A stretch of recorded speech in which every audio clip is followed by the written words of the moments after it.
Toby's Tannenbaum. It was only a few days before Christmas, and Toby was busier than ever. With Thomas and Percy busy with holiday passengers, he had to take the stone from the quarry, as well as the usual workmen. He was feeling quite worn out. "You know," he said to his driver, "Christmas just doesn't feel like Christmas anymore. Do you know what I mean?" "I do," replied his driver. "You know, for us, Christmas doesn't seem to be any different than any other time of year. Same old, same old." Same old, same old. What a peculiar saying, but I do understand. It's boring. I'm beginning to understand what Mavis meant about being stuck at the quarry all the time. His driver laughed. "Don't you worry too much. We're sure to have plenty of fun at the carol party." Toby hoped his driver was right, but he wasn't quite sure. That night, he spoke to Thomas and Percy. "I understand, Toby," said Thomas. "I love all the passengers, but then there's Annie and Clarabelle complaining, and the passengers complaining. All this hustle and bustle nonsense is what supposedly makes Christmas, Christmas," added Percy. But, finished Toby, "it does feel quite tedious after all this time. I remember, back in my young days, we always had a wonderful celebration. Every Christmas Eve, I would collect a huge tree from the farmers and take it up to a little village at the end of the line. The villagers would take the tree off my flatbed and stand it up proudly at the station. They'd throw all sorts of lights and tinsel and garland on it and dress it up beautifully. Then they'd throw the lights on and they'd shine brightly while everyone gathered around and sang carols long into the night. Then, when it was all over, Henrietta and I would puff back home into the silent night. Nothing fancy or over the top, just a good old-fashioned Christmas." There was really nothing quite like it. "That does sound lovely," agreed Thomas. "Oh, yes," replied Toby, "but I haven't had anything like that in many years." "Anyhow, it's best we get some rest. We've got lots of work to do tomorrow." Thomas and Percy agreed, and soon the three engines had drifted off to sleep. The next day, things were getting busier than ever. Thomas and Percy were quickly growing tired of it. "How much longer until Christmas? How much longer until Christmas?" wailed Annie and Clarabelle as they continued complaining about feeling full.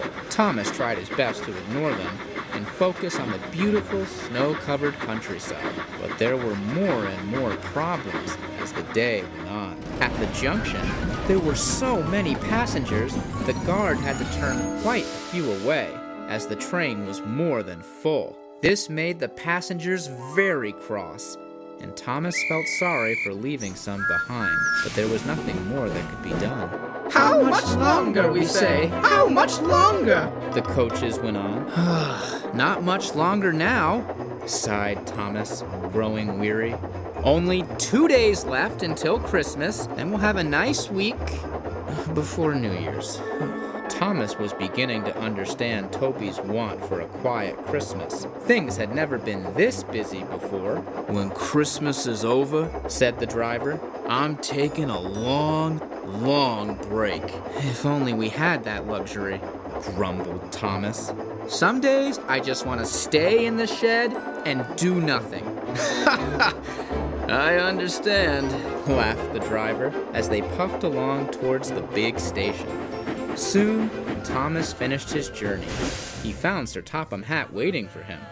"Ah, Thomas," he said, "I hope you're ready for tomorrow night. It's going to be bigger than ever, and you're all going to be quite busy tomorrow to get everything ready."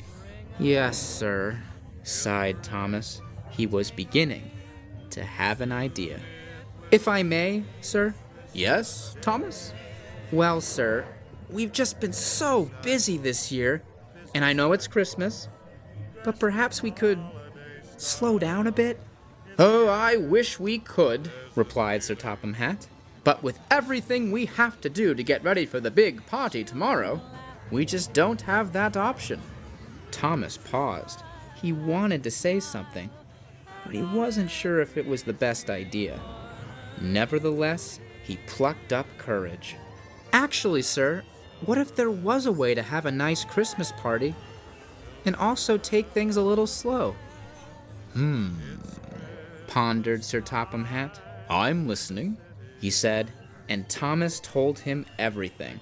Sir Topham Hatt was most intrigued. The next day was Christmas Eve.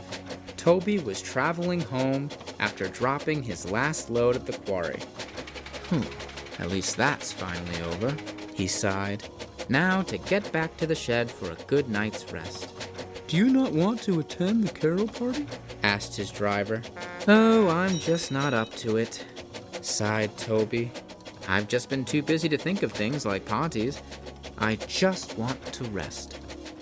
When he arrived at the station, he found the area quite deserted. "That's odd," he said. "Where are Thomas and Percy? Oh, the party, of course. They must be at Tidmouth." Just then, the station master came to speak to him. "Leave those trucks here, Toby. Sir Topham Hatt left a message for you." "For me, sir?" "Yes, you, Toby," replied the station master. "There's a special surprise waiting for you at the tree farm. Pick it up and bring it back up to the mountain village." "Oh, yes, sir, Oh, and take Henrietta with you." "Yes, sir," replied Toby. He was a bit confused as to what was going on, and still plenty tired, but he was just curious enough to want to go and find out. When Toby arrived, he could hardly believe his eyes. There, waiting for him, was Terence the tractor and a huge Christmas tree. "Merry Christmas, Toby," said Terence. "Apparently they've got something waiting for you at the village, and they're waiting for this tree. Best get going." Toby thought for a moment. Then he remembered. Ulfstead Village? The tree? "Oh, that Thomas and Percy," he smiled. "They can be a cheeky lot, but they really know how to show an old Injun like me a good night." Soon, Toby and Henrietta were fixed up with the flatbed and were back on their way to the village. As Toby puffed along, the moon shone brightly on the snow. He had never felt more happy. "What a Christmas! What a Christmas!" he chortled. "Nothing like it, nothing like it." "You know, Toby," said his driver, "I think this is exactly what we needed." Toby just smiled. He couldn't agree more. As he arrived, he found everyone waiting for him. "Merry Christmas!" they all called. "If I didn't know any better," chuckled Toby, as he tried not to tear up, "I'd think I was a young Injun again." "This may not be your old tramway," peeped Percy, "but it's the next best thing." "You were certainly right about slowing things down," said Thomas. "Sitting here with all the villagers, just waiting for you in the cool air, well, it's just peaceful. A big flashy Christmas can be fun, but this is just what an Injun needs." "No need to tell me," smiled Toby, as the villagers set to work unloading the tree, and soon it was standing proudly. It may not have looked as pretty without all the fancy lights and ornaments, but no one seemed to mind. Thomas, Percy, and especially Toby all smiled warmly as everyone gathered around the tree. Everyone stayed for quite some time until it was time to go home. Thomas and Percy made their way back to the sheds, and the villagers made their way back to the warmth of their homes. But not Toby. He stayed for a while, just looking at the tree and listening to the choir from the church echoing through the mountains. Soon enough, though, even he had to go.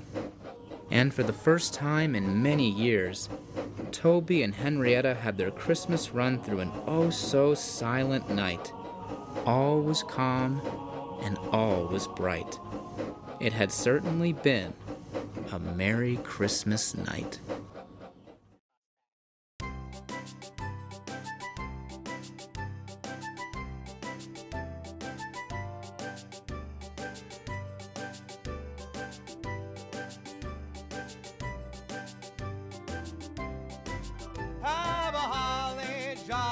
Christmas, it's the best time of the year. I don't know if there'll be snow, but have a cup of cheer.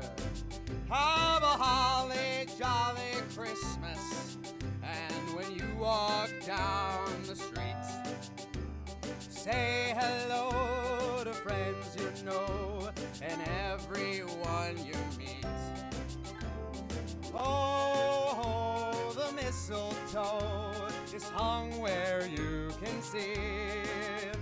Somebody waits for you, kiss her once for me.